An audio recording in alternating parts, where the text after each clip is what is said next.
That Great Business Show, Ireland's best business podcast.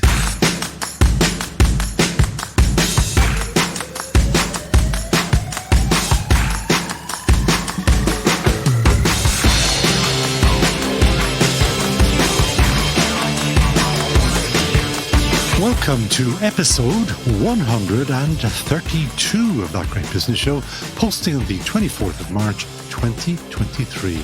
I am Conor O'Moran, Foiltister. Coming up, an eclectic 45 minutes of business tips, insights and opportunities, this time with an international flavour, all thanks to donedeal.ie. From the comfort of your Ireland base, we're going to send you off bounty hunting in the USA, where it's claimed you could earn up to $40,000. We've also found you a US location where you can set up your American HQ for little more than a peppercorn rent. And we explain why the head of Google Ireland or Pfizer in Ireland shouldn't be allowed run a government department. ThatGreatBusinessShow.com is our website address, and that is where you can respond to our listeners' survey asking what you want to hear more of, and where you can give your opinions on your likes and dislikes. It takes less than 5 minutes to fill out, and the good news is there will be a winner, and we will give that winner 1 month worth of advertising on That Great Business Show. All our business tips and insights are brought to you thanks to our sponsor, Donedeal Motors, the only place to go for your new or second-hand motor, all from the convenience of that smartphone. Donedeal Motors is home to Ireland's largest range of new and premium used cars. That's why you'll find cars from Audi and BMW dealerships on Donedeal. Are you looking for a 7-seater to accommodate your growing family? Maybe you're after a luxury saloon to make a statement. We have the car for you. You'll also find Ireland's largest range of electric cars to help you make the switch. Visit donedeal.ie today to start the search for your next car. Viscosity. When you shave, you want the highest viscosity because it helps the blade run smoother. De facto, the world's best shaving oil, has incredible viscosity. That's why De facto leaves your face, underarms or legs nick-free. Higher viscosity makes blades last longer. De facto is the best for your skin and your pocket. DeFactoShave.com. All That Great Business Show advertisers are Team GBS approved. Back them. Now, if you don't know already, because I say it often enough here, Connecticut is the state in the US above New York and below Boston. It is also described as the closest parish to Ireland in the US, and therefore it is an ideal location to base your business in the States. Now, further great news, after a 3-year break, Aer Lingus has reintroduced daily flights to Connecticut, meaning you can drive to either New York or Boston in little over 2 hours. In the Connecticut seaside town of New London, Meath man and long-time US emigrant Tony Sheridan will soon open a business exhibition centre and a co-working space, and he wants you to go there. He wants Irish businesses to use this new facility to show off their goods and services for the US market. Oh, and he's offering an incredible deal if you do choose to locate there. In fact, Tony, who is president and CEO of Connecticut East Chambers of Commerce, is so keen to help Irish businesses that he's just flown all the way here to join us on That Great Business Show. Tony Sheridan, welcome to That Great Business Show. Well, thank you, and thank you for having me, Colin. Well, why would we not have a Meath man? You're only in the States 60-odd years, and yet, first of all, people are going to laugh because you still got the accent from Meath. But secondly, you break your heart trying to help Irish businesses over there. And this is your latest wheeze, but it's a big wheeze. It's a $3 million wheeze. Tell the world, tell the listeners, what are you doing? Well, thank you. And yes, happy to do so. It's great to be back in Ireland. My wife and I and our kids have been coming here just about every year since I emigrated. Yeah, I was born and brought up in Oldcastle, and then decided at age 19 that I was going to look for something different, and emigrated to the United States, to a city called New London. It's called after, obviously, London, and it's on the Thames River, not the Thames River. I only learned that today. I laughed. I said, I would have called it the Thames River, but there you go. It's the Thames. And it's on the seashore as well. It's on the Atlantic Ocean. We can actually see Long Island from our location. It's a fabulous spot, shoreline up and down the Connecticut coast. And I've been at the Chamber now for 18 years, working there as president, as you said, president and CEO. And one of our most recent enterprises is to create a innovation co-working space for companies who want to start a business or move to Connecticut from New Ireland or elsewhere, and have a soft landing pad to get their business started. Now, I threw out that little one earlier on, that it's a peppercorn rent. If a business, and there are many, many, many businesses that we have on this show who are going to obviously go to the massive US market, if they want to go there, what are you going to do for them? What can you do for them? Well, I can do a lot. We have a great governor who's very eager to revitalize our inner cities. And so he has put some money to various organizations to really create an atmosphere for businesses to progress and to be created in the inner cities. This is Governor Ned Lamont, isn't that Ned Lamont, and he's been a wonderful governor, and he has really put his money where his mouth is. He always talked about the need to revitalize our inner cities, and indeed that's what he's doing. So he made a $1.386 million commitment to the Chamber to build a co-working location in the heart of New London. We're actually 1,200 yards from our transportation hub, the railroad station. Boston is 100 miles away, 2.5 hours. New York is another 100 miles away, 2.5 hours. Hartford is 50 miles away. So it's centrally located. And we overlook the state of Connecticut port, the port that's going to be the launching pad for all of the offshore wind energy production that's just starting right now. It's going to be massive. Wind energy in the States is literally only starting. That's correct. So give me the pitch to an Irish startup, early stage company that needs a location in the States. Connecticut, where you've just said, is beautifully located. But what about the dollars? I was going to say the pounds, shillings and pence. Right. We're both old enough to remember those. But in the dollars, what can you do for them? Well, because we got this grant, the rent is going to be subsidized. It's going to be a very modern building. It's going to have 5G service and all of the amenities, administrative services, and you can have as little as a hot seat to work off, a daily rate of $25, or you can have an office large enough to have 3 desks in it, and that runs for about $1,000 a month. So, but if they say Tony Sheridan, they get a special deal, don't they? They do, because I've spent 10 years as the mayor of Waterford, Connecticut, and obviously being engaged in the government that long, I learned a lot. I know where all the pitfalls are, and if somebody were to come over and they wanted some guidance as to how to register their company, I can certainly see that it gets done. I have all the contacts in Hartford, which is our capital city, and really will hold their hand while they get started. Now, you obviously are a Connecticut, I won't say person, but you have been based there for the majority of your life. Do you really still understand that nobody in Ireland actually knows where Connecticut is? Well, that's a problem. And I think it is, as you said, it's really the next parish over.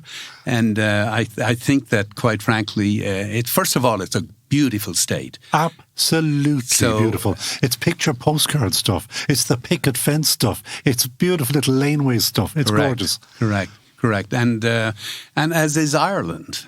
And pairing the two states in a business sense, I think it's a natural. I think it's a great idea. It's an idea that will grow. It is growing already. And we have, in addition to having the offshore wind hub of the offshore wind, we have Pfizer there on the river. We build our submarines there. We have electric General Dynamics. We have 2 of the largest Native American casinos in the country. And they're just not casinos; they're entertainment centers. So you told me that you saw Frank Sinatra there. Well, that was a while ago. Poor old Frankie's gone a long time ago. And he wasn't very good, but he should have retired a little earlier. But, he's an icon. What kind of businesses would you like to see? Because Connecticut has a really interesting business past, and it kind of went into decline for a couple of decades, but is now trying to drive itself up again. You also have Stanley Black & Decker there, correct? Correct. And what are the big names like that because they, Stanley Black & Decker, have an accelerator, I think, don't they? Correct. There's a lot. There are so many huge, interesting businesses that are trying to develop other sidelines or help other businesses. I find the whole thing very, very interesting. Well, yeah, and in a sense, COVID was as tragic as it was. It provided a new beginning for a lot of both policymakers as well as business people. And so, and then, of course, the development of technology, Zooming, and, there's so many platforms now, you don't have to really travel as much. So there was the beginning of a new beginnings for the state. So, as I mentioned, the governor is very eager to revitalize our cities and doing a great job of it. And I think that these companies that were there or had their roots there are now actually coming back to Connecticut. And one of the other important things that's not often understood is the quality of education. Connecticut has the highest level of education of any of the New England states, and quite frankly, that's what companies want. It's also the home of Yale. Home of Yale, home of Connecticut College, home of the U.S. Coast Guard Academy. We're in the process of building a $100 million Coast Guard museum, which there's none in the country. It's been built right there in New London. In fact, I'll be able to touch it practically from our building. And I think I understand from you that you want to also, people who are manufacturing in Ireland, to bring their product to your centre so that they can use that as their showcase. So if anybody wants to see the product, come around, see it there, correct? Correct. We will we're going to be the go-to. We want to be the go-to place to launch your business. We will have all of the amenities that you will need. We'll have the professional services that we have 12 staff members who will be literally holding hands, making sure people get off to a good start. And quite frankly, the whole thing is very exciting. It's a new era, and having Ireland have a presence there, I think, is going to be terrific. And you also, because of course you're not busy enough, you wear another hat, which is are you the chair of all the airports in the state? Yes. So you have to eulogize about Bradley opening. That's the new service from Dublin to Bradley, Connecticut. Yes. Connecticut has 6 airports, Bradley being our crown jewel, the biggest airport. And we've just completed a project, a $300 million project to upgrade the airport. We got selected as 3rd in the country as the easiest and most comfortable airport of our size. And quite frankly, we're going to spend more money on it. We want Bradley to be the go-to airport for all of not just Connecticut, but Massachusetts.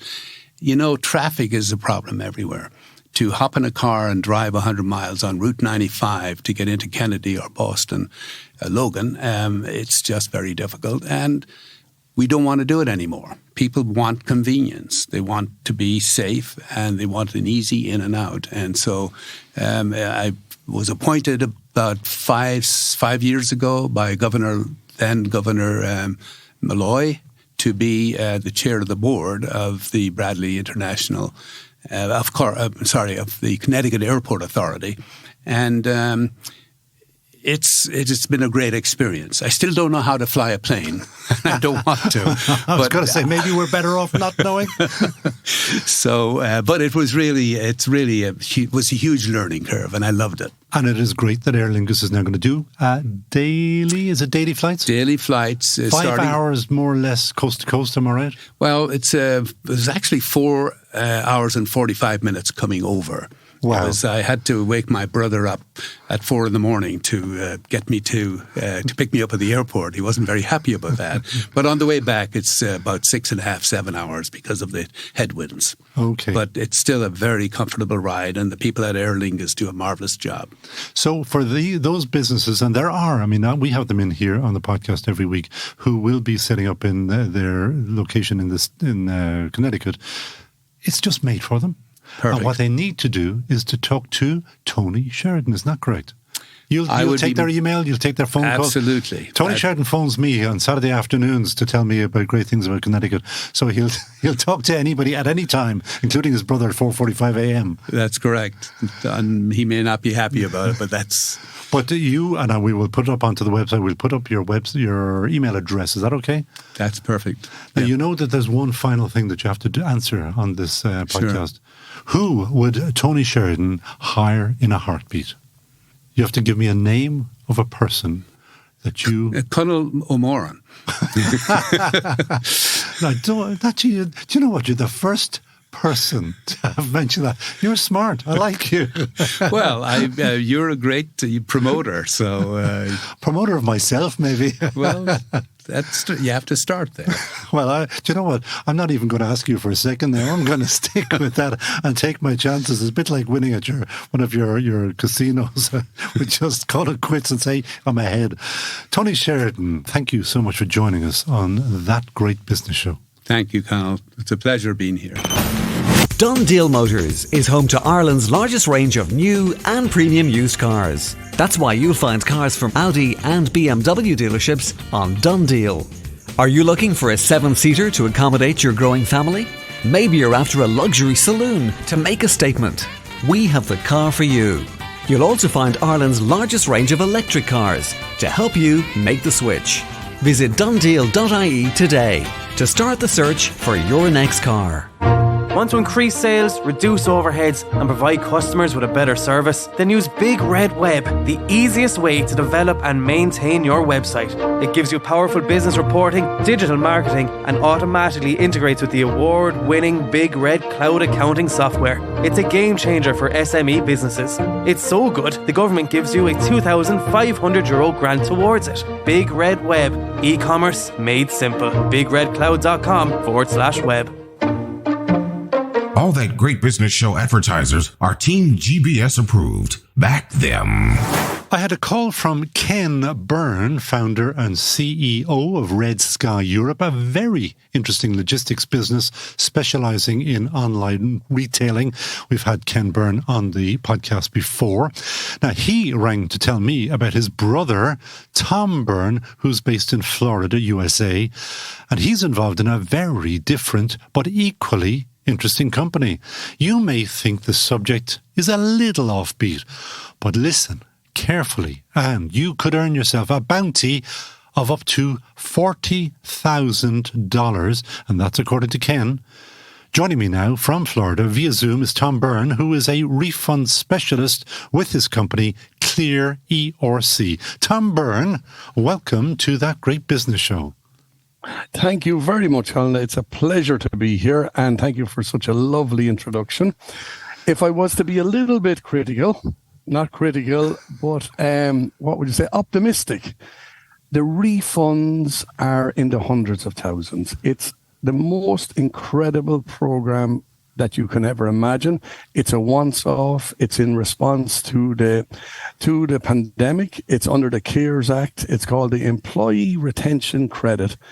And it basically is a reward for businesses, small and medium businesses, that kept employees on their books during the pandemic when there was a choice of try and cut their measures a small bit and maybe get rid of them.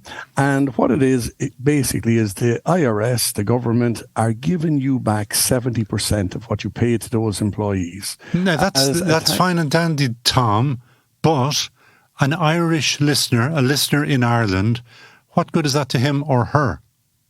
Okay, the good for that is everybody's got connections in the US. There's not a family in Ireland that doesn't have connections in the US, and thankfully, most of them are successful. Most of them are business people, and those people would love a call from anyone in Ireland telling them, hey, have you heard about this program? Because for some strange reason, such a fantastic program has not got to the right ears and has not got in the right manner. So what we do is we're a small boutique company. We're small in our team, but we're big in what we do, and we're big in our market penetration. And my part of the company is to help Irish businesses, specifically Irish American businesses, on the ground here to get that refund, to get it into their bank account, and to increase their business, to expand, to keep their employees on. We had an Irish pub recently down in San Agustin in Florida. Beautiful place, big Irish bar. He's waiting on a refund at the moment of $550,000, and he's going to open a second premises. Whoa.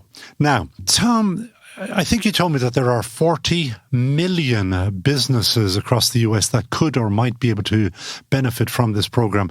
Any idea, since it's your area of interest or concern, of how many of those are Irish-owned, Irish-based, Irish-connected? How many of those kind of businesses are there?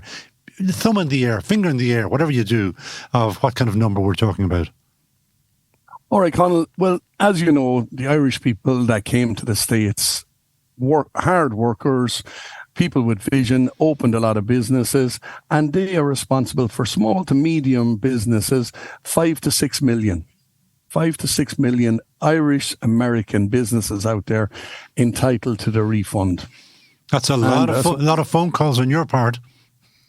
It's a lot of phone calls, and unfortunately, the program will finish the first quarter of next year, and we won't get to all them, but we'll get to as many as we can. And that's why, you know what I mean, it's phone calls on our behalf, and that's why we need the help from people like you to get the word out there, to get them to contact us, because we have the team here to do it. But it's just, as you know, the US is such a big market. It's so spread out. It's hard to get everyone. It's hard to get the decision makers. So we need to get those owners of the Irish American companies to get in touch with us. We'll get the process rolling. We have a seamless process, a 4-step process, starting with an AI backed platform and the most extensive database of information and government mandates ever put together in relation to the pandemic. So there's absolutely nothing we miss. But we need to get you into the system to get your money. That's the big thing. And what can Jack or Jill, based in Ireland, listening to you, how can they help you? But more importantly, how can you help them? Because the bounty is the bit that has pricked up all the ears here. Well, what we have, in order to try and reach as much of the market as humanly possible, we have an affiliate program. And our affiliate program, these days, the world is a small place, okay? People can contact us. We can sign them up on our platform as an affiliate. If they're located in Ireland, no matter where they're located, and if they have friends, family, or if they want to even just do a little bit of independent marketing themselves to Irish companies and get them on board, we have a wonderful compensation plan. We pay 13.5% commission just for a referral. That's it. They don't have to follow up. They don't have to do anything. They have to make the relationship, pass them on to us, and they can be sure we'll look after the customer. No problem. We'll get the refunded, and we will, with delight, pay them 13.5%. Our average commissions are pretty much 3,500 up to around 20,000, but we've had commissions of 40,000 recently. And that is is that per referral or? Per referral. Absolutely per referral. You send us the name of the person, you send us the email, you send us the number, we'll contact them, we'll use your name as the warm-up, if you like, and we'll work it from there, because our system, we have it like a conveyor belt. We take in the information, we take in the documents necessary, we pass them from our AI platform to our bookkeepers, from there to our in-house CPAs, our accountants, and then from there, we pass them to our tax attorneys who do a legal letter of opinion to verify to the IRS, to everybody, that in the future, if there's anyone revisits the IRS in the future, the first thing they're going to see is the legal letter of opinion, which explains the basis that this refund was requested and received. So we have a seamless program. And I presume that there's a time factor here, let alone that it's all going to shut down in about a year. But if I refer company X, how quickly can I see my bounty from you? Okay, the IRS, we can do, our process is pretty much 2.5 to 3 weeks to get the whole file together and to go through our 4-step process. And that package is submitted to the IRS. Unfortunately, the IRS work at their own pace. We've no influence over that. And it can take 6 to 9 months to get the actual money. So what we've done to combat that and build a bridge for the client is we work with an in-house range of funders. So we can actually, based on the refund, we can pass the client on to our funders and they will advance the money. Depending on the business, anything from 60%, 65% of the refund to 100% of the refund. So they can have their money within about 10 days. So we're talking pretty much within a month to 6 weeks from first contact. They can have the majority of the refund in their bank account and working for their business. Now, I won't be the first person to have said this to you, Tom. This all sounds too good to be true. Mm-hmm. And that's the biggest problem with it. And that's what we meet a lot of times. And unfortunately, is added on top of that, there's a huge amount of advertising in the US on TV, in Facebook, social media, all these places, that people are aware of the program, but it's presented in a manner of call now and you can get, and people don't believe that. So that's why our offices are here in Florida, in Winter Park. We've been here 10 years. We've done other AI projects. We were one of the main companies organizing the COVID scheduling for all the testing during the pandemic.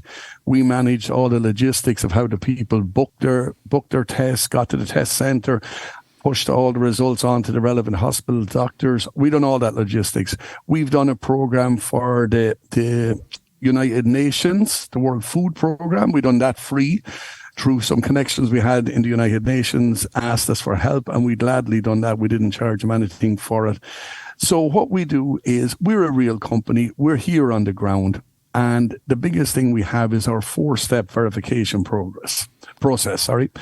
Basically, our AI-backed platform, as I mentioned, will receive in the most secure manner all the documents that are uploaded directly to that. We don't ask you to send stuff by email or post or anything. You would upload it yourself.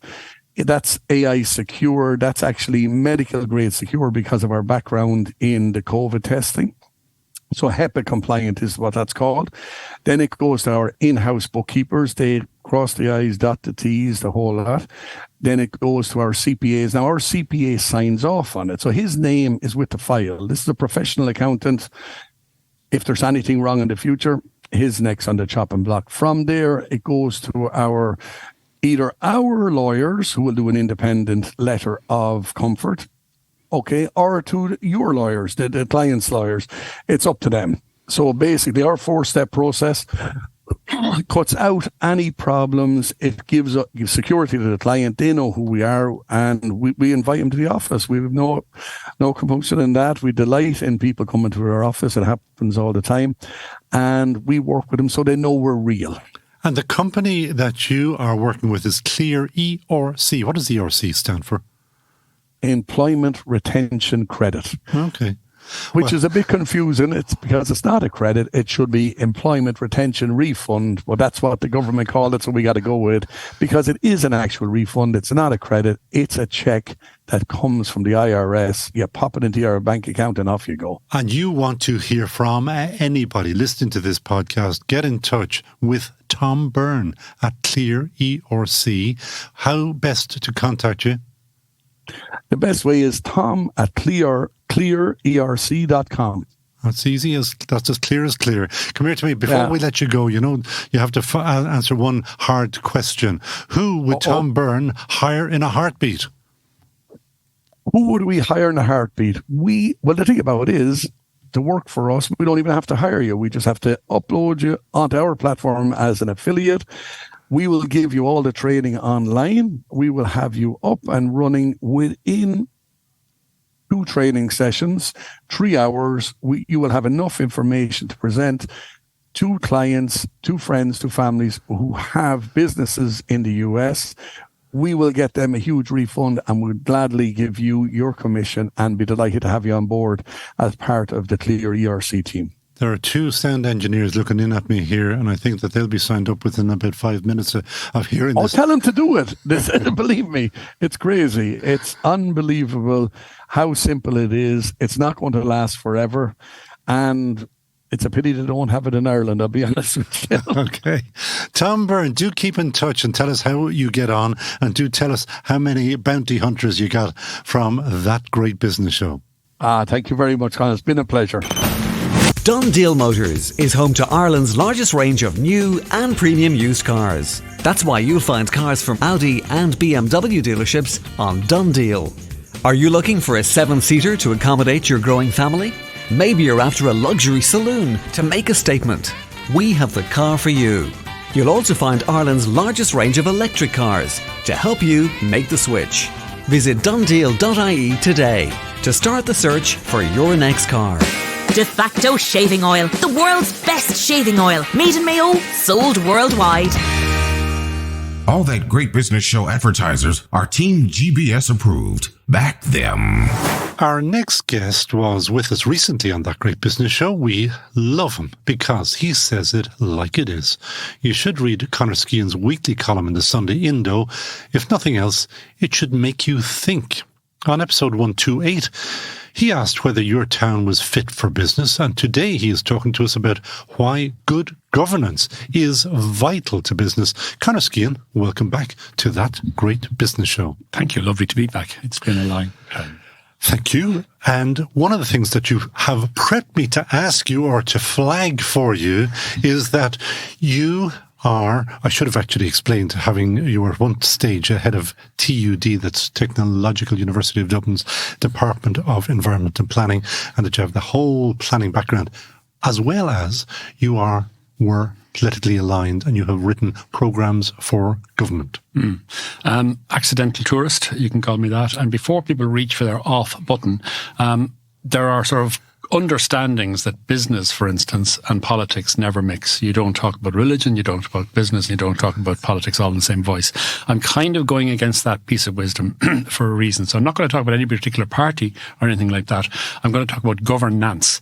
Governance, for many people, is the equivalent of sitting around to watch paint dry. It's the most boring thing known to man. I'm trying to persuade you, I hope, and your listeners that it's an incredibly important thing, particularly if you're in business. And I'm going to be like one of those people who goes to the end of the book to tell you what happened at the beginning before I start trying to make that case.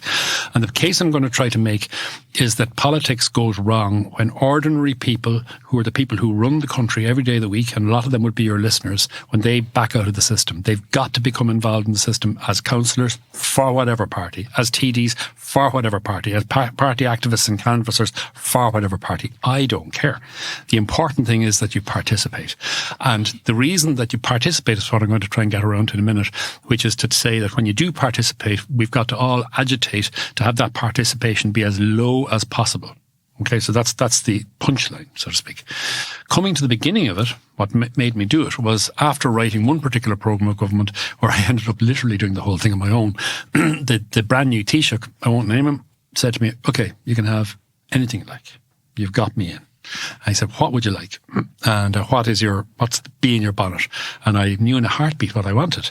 Devolution, I said. Devolution is transferring as much power from central government to local government as quickly as possible. And he allowed me to set up a thing called the Devolution Commission. And the Devolution Commission's job was to see what powers could be transferred from local government, from central government to local government. And before I begin, that is not the same thing as decentralisation. Decentralisation was one of the greatest scams ever pulled in Ireland, which was actually done to try to deflect from the devolution agenda by giving people the sop of saying, oh, we'll move the tax office to here and we'll move the motor registration office somewhere else. It's a different thing. Devolution is having control as close as possible to the point of effect where public money appears on the ground. People in Ireland are staggeringly, blissfully unaware of the fact that Ireland, by almost all measures, is the most centralised system of government in all of Europe. more centralised now than all the former Eastern European countries, who you would think would be people who would be used to centrally plan this, that and the others. Let me cut across you there and ask you, is that because we realise about ourselves that we have more than a hint of corruption about us as a nation and as a people, that we are that way inclined, and we know, take me away from the honeypot? Yeah, that's the first reaction everybody has. And when, in the course of the Devolution Commission's work, we brought every Secretary General of every government department in to ask them which functions could be devolved, not one of them over the course of a year and a half could identify so much as a dog licence that would be transferred down to a local level. And the reason they always gave us that. The answer to that was given to me by, again, I'm not going to mention the name, but a politician in Ireland who is reputed for being such a thug and a tough man. And he said, I won't try and do his accent, but it was something along the lines of, Conor boy, he said, what you do with corruption is you don't try and stop it. You assume it will happen, and you make sure when it does happen, it's gotten out of the system as fast as possible. But we're not very good at that, and we haven't been. And I was hoping when you came in to talk about governance that we were going to talk about corporate governance, because there's a lot of work to be done there still. Corporate governance in Ireland is a lot better than we give ourselves credit for. I have a book behind me, which I'm reading at the moment, about written by Martin Wolf, one of the world's great financial analysts. He points out in his book that after the great financial crash, 2006-2008, Ireland sent more bankers to jail than any other country in the world. But we had also managed to go deep in the doo-doo with our bankers. We sent 7 to jail. The United States, the entire United States, sent precisely 1 banker to jail.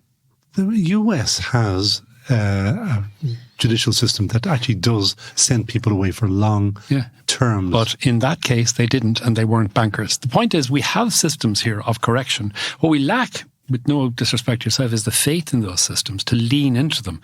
And all systems will have problems with them. And the whole point of having systems of oversight, the whole point of having elected representatives is that they're there to keep an eye on it. So in the course of my work, I attend, which most people never do, local council meetings, but I do them everywhere, all over Ireland, usually at night and usually at peril to my marriage and my bladder for doing it. And you're sitting there and you're watching local democracy at work. Local democracy is an incredibly exciting thing to watch, because if only for spite, one half of the room is not going to let the other half of the room away with it. It works incredibly well. It's a very sophisticated system. Whereas the further up you go the system, into regional governance and then eventually into national governments and finally into the EU, you've no chance of even seeing it, much less stopping it. So you're much more likely to see it down at the bottom, and you're much more likely to see it if you take it to its logical conclusion, which is that a lot of funds are raised locally and then spent locally. In Ireland, 98% of all public spending is spent nationally. In most of the rest of Europe, 60% of all public spending is raised and spent locally. That's how bad and mad we are. But isn't that again kind of a reflection on us, that our politicians, our senior politicians, want to hold the purse strings because, again, they get that stupid photograph in the media. Absolutely, yeah. And that's why I'm saying it's important for people to become involved. There was a time, fado, where the local people who ran the pub and who ran the bakery and who ran the motor factor in town were also councillors, and they went out and they did that type of work. They were financially literate. They were well able to take people on. And as I go around the country, I see that is beginning to change. As I go around the country now and visit chambers, all the Ballymagash Urban District Council type characters, the auctioneers, are gone, and they're being replaced by young people. Many of them are people who have made the working from home transition, and they've moved back with a fine college degree, and they're now living in a small town and saying, that is not good enough for me and my kids. And they are starting to do it. It's just beginning, but it needs a lot more people doing it, and we need those people to join the system and participate. So your move to devolution didn't work. No. Could it be kickstarted again, and should it be kickstarted again? All of those things are things that when you fail, you just dust yourself off and start all over again. You started off in your programme saying you and your listeners are about entrepreneurship. That's the single definition of an entrepreneur, somebody who falls down, dusts themselves off and starts again. Just because devolution has failed once, it'll probably fail 5 more times, but it's not going to get any better if people don't start trying. Keep trying. And is Conor Skehan going to drive it? I've done my time. I'm 65 next week, so I've done my share, and all I can do now is do what I'm doing with you, which is disseminate the idea, challenge other people, and write my articles to raise awareness. That's all I can do at this stage. And going back into business and governance in business, is there anything that needs to be done in your mind that we aren't doing at the moment? Well, if you were any other country anywhere in the world and you saw that OECD report that came out whatever number of weeks ago it is now, and you see Ireland's score, the metrics, there's a lot of countries that say, well, I'll have whatever they're having. So don't fix what ain't broke. So the systems that we have always have problems, always have challenges. They can always be better. But the real challenge is to get the rest of the country operating at the same level as those giants who run the really big tax paying companies in the country, and get everybody else up to those standards, and that we have those expectations of them. What about the idea? Do you remember? Well, you do know about it in the States, where they take top business people and put them into government. Does that work? Or what's your view on that? There's a mixture of things in it. I'm strongly of the belief in business that all businesses, and I'm sure now your listeners know even more than me, businesses are culture. They just are. And that the public administration is a culture. I think that the system in the United States of bringing in a particular layer can be very helpful, but it has to be done in a more structured way. So I think probably a better transition, I'm not saying not to do it, but a better transition is to open up the appointment system for the senior levels of the civil service, so you can get what I call horizontal migration. So somebody who has been a senior executive in, say, Longford County Council can move sideways into the Department of Environment. Somebody who's been a senior person with Irish Water, with EirGrid, can move sideways into it, because you do need to be part of that culture. And there's no point in pretending that it isn't the case. They are cultures. So I begin with that. But the idea of bringing in somebody who's a hog farmer from Kansas and putting them in charge of the Department of Agriculture, no thanks. No. I'm thinking more about CEO of Pfizer, CEO of Google Ireland, CEO of Facebook Definitely, Ireland. absolutely, categorically not. And I work with all of those people. I can tell you exactly why not. Go on. The halo effect. Go on. The halo effect describes the persistent mistake of thinking that somebody who has achieved success or prominence in one field will be able to do the same thing in another. It's one of the oldest and most classic mistakes made in management. And you need to have a specialisation in public administration. In Ireland, we have an Institute of Public Administration. So by all means, have people go in and do that, but only after they've demonstrated, for instance, 10 years of participation in the voluntary or in the charitable sector that's in that public sector, and they've worked their way up as, say, a chairman of a board of a hospital or something like that. So they know public sector culture. But coming in with the idea of being a savage who was going to lay about himself or herself with cudgels and put those ignorant people in their place is a disaster. Department of Finance and or Department of Jobs or whatever it's called, surely that's the place to put them, the top business people. The routes to that are available anyway through a whole series of bodies. We've got IBEC, we've got the Confederation of Irish Industry, and there are extremely sophisticated ways that those groups of people speak to government as it is. But government is about much more than the things that people like us worry about. It's also about the counting the pencils and making the system work. Most government departments, I've been out of the most throughout my life, are about managing people. And managing, that's why I say culture. Managing a culture means that you to be part of the culture. You can be fiercely critical of it. And in my experience, one of the amazing things in Ireland is senior people in the public service, almost uniquely in Ireland, enter, say, let's pretend it's the Department of Agriculture, and they spend a bit of time in the Department of Agriculture, and then they go over to the Department of Transport, and then they go to housing, and then eventually they'll go to finance. There's kind of a career path you're meant to go. So when you get into finance, you've been in at least 4 or 5 other ones. If I go into the Department of Agriculture as a 21-year-old in England, I will retire out of the Department of Agriculture. That's it. You'll stay in your entire life. Desperate silos. At least the people here, and what amazes me about them here in Ireland is the people who transfer, they do 2 things. They learn to be incredibly flexible and not particularly hung up on any particular ideology, but they end up with these amazingly resilient minds who can find their way around problems. And I'm somebody, like, I have a very narrow field of expertise, and I find a new assistant secretary in planning, and she's only been there for 9 months and she knows this thing better than me. You know, they're amazing people to watch at work. So there are qualities that are unsung among those people. So babies, bathwater throwing out, do it at your peril. I'd be very slow to do it. You asked the question, that's my answer. Back to corporate governance again. Anything that we should and could do bigger or better? Yes, I'm going to have to be very tactful about how I put this. No, you don't have to. This is a podcast. You can say whatever. Exactly. The big boys and big girls in the big industries in Ireland, if I have a criticism of them, is that they're excessively careful and polite, because they're like bulls in a china shop. They know they're enormous, that they have budgets that are bigger than their entire government departments, and they're extraordinarily respectful. A lot of them are American. America is a highly polite society. And I think that they could and should give out more. They should give out more about levels of service, levels of infrastructure, levels of governance, levels of bureaucracy and planning, and they don't. And they don't do it for all the best reasons. And we need to foster a culture where saying, you're in our country, you're part of our country, you're all Irish anyway, do it more. Okay. As always, food and lots of it for thought, but you can't get away without answering our final question. Last time you were on, you recommended your own wife as your heart in a heartbeat. This time it's going to be a little bit more difficult. You can't choose Nicola Byrne. Geraldine Walsh, I'd say it in a heartbeat. Geraldine is the outgoing chief executive of the Dublin Civic Trust. The Dublin Civic Trust have restored, I think, 15 properties over her time looking after it, and she has always taken on completely hopeless cases, brought in and trained all the best craftsmen to show people what a 16th, 17th, 18th, 19th century building could and should be, and she set it up in the back of a revolving fund. So she'd buy one, do it up, scrape the money together from God knows where, show people what is possible, sell it, move on and do another and do another. It's given her whole life over to it, and she just recently stood down, so she's available and she's amazing, and she's a BCom, so she knows business as well, and from Cork. She's hired. Conor Skehan, as usual, thank you so much for joining us on That Great Business Show. Want to increase sales, reduce overheads, and provide customers with a better service? Then use Big Red Web, the easiest way to develop and maintain your website. It gives you powerful business reporting, digital marketing, and automatically integrates with the award-winning Big Red cloud accounting software. It's a game changer for SME businesses. It's so good, the government gives you a €2,500 grant towards it. Big Red Web, e-commerce made simple. BigRedCloud.com/web.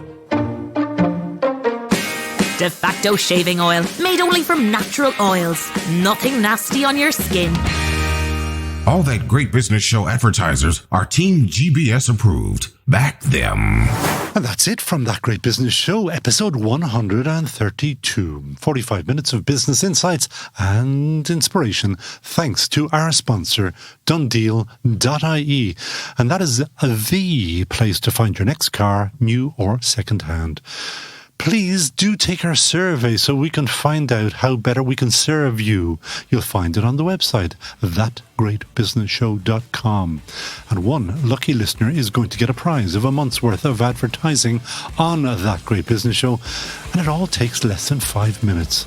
So to be in with a chance to win, just do it right now, please. You can also check out our LinkedIn page. Keep in touch with us regarding guest suggestions. And I think we have well over 10,000 people chatting to us on LinkedIn these days. If you would like to advertise with us, do not be shy, because we're certainly not. Contact us, as we mentioned, on LinkedIn.